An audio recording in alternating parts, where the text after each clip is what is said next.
ராமநாதபுரம் அருள்மிகு ஸ்ரீ திரௌபதி அம்மன் ஆலய மண்டல பூஜை விமர்சையாக நடைபெற்றன.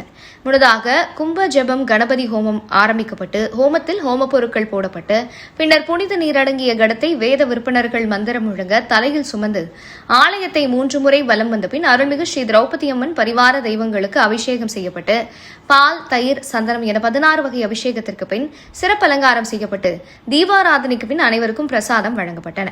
ஆலயங்களில் கும்பாபிஷேகம் நடைபெற்ற பிறகு செய்யப்படும் மிக முக்கியமான வழிபாட்டு சடங்கு மண்டல அபிஷேகம் ஆகும். ஆன்மீக கணக்கின்படி ஒரு மண்டலம் என்பது 48 நாட்களை குறிக்கும். கும்பாபிஷேகம் முடிந்த நாளிலிருந்து தொடர்ந்து 48 நாட்கள் அபிஷேகமும் சிறப்பு பூஜைகளும் நடைபெறும். 108 அல்லது 1008 சங்காபிஷேகத்துடன் சிறப்பாக நிறைவு செய்யப்படும். தெய்வீக ஆற்றலை நிலைநிறுத்துதல் கும்பாபிஷேகத்தின் போது வேத மந்திரங்கள், யாகங்கள் மற்றும் கலச தீர்த்தங்கள் மூலம் இறையாற்றல் தெய்வ விக்கிரகங்களில் ஆவாகனம் செய்யப்படுகிறது. புதிதாக பிரதிஷ்டை செய்யப்பட்ட அல்லது புனரமைக்கப்பட்ட விக்கிரகத்தில் அந்த தெய்வீக சக்தியானது முழுமையாக ஊடுருவி நிலை பெறுவதற்காக 48 நாட்களும் தொடர்ந்து ஆகம விதிகளின்படி சிறப்பு அபிஷேகங்களும் ஆராதனைகளும் செய்யப்படுகின்றன.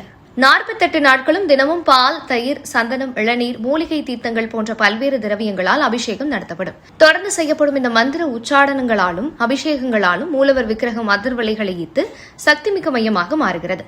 கும்பாபிஷேகத்தன்று கூட்ட நெரிசலால் இறைவனை சரியாக தரிசிக்க முடியாத பக்தர்கள் இந்த 48 நாட்களில் அமைதியான முறையில் இறைவனை வழிபடலாம்.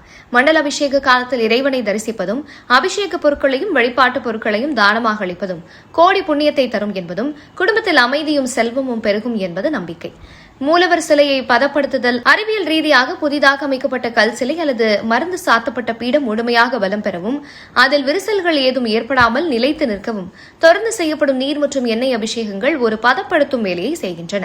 சுருக்கமாக கூறின், கும்பாபிஷேகம் என்பது ஒரு கோவிலுக்கு உயிரூட்டும் நிகழ்வென்றால் அந்த உயிரோட்டத்தையும் இறையாற்றலையும் அக்கோவிலில் நிரந்தரமாக நிலைநிறுத்தும் சீரிய நிகழ்வே மண்டல அபிஷேகமாகும். இந்த மண்டல அபிஷேகத்தை விழா குழுவினரும் பொதுமக்களும் செய்திருந்தனர்.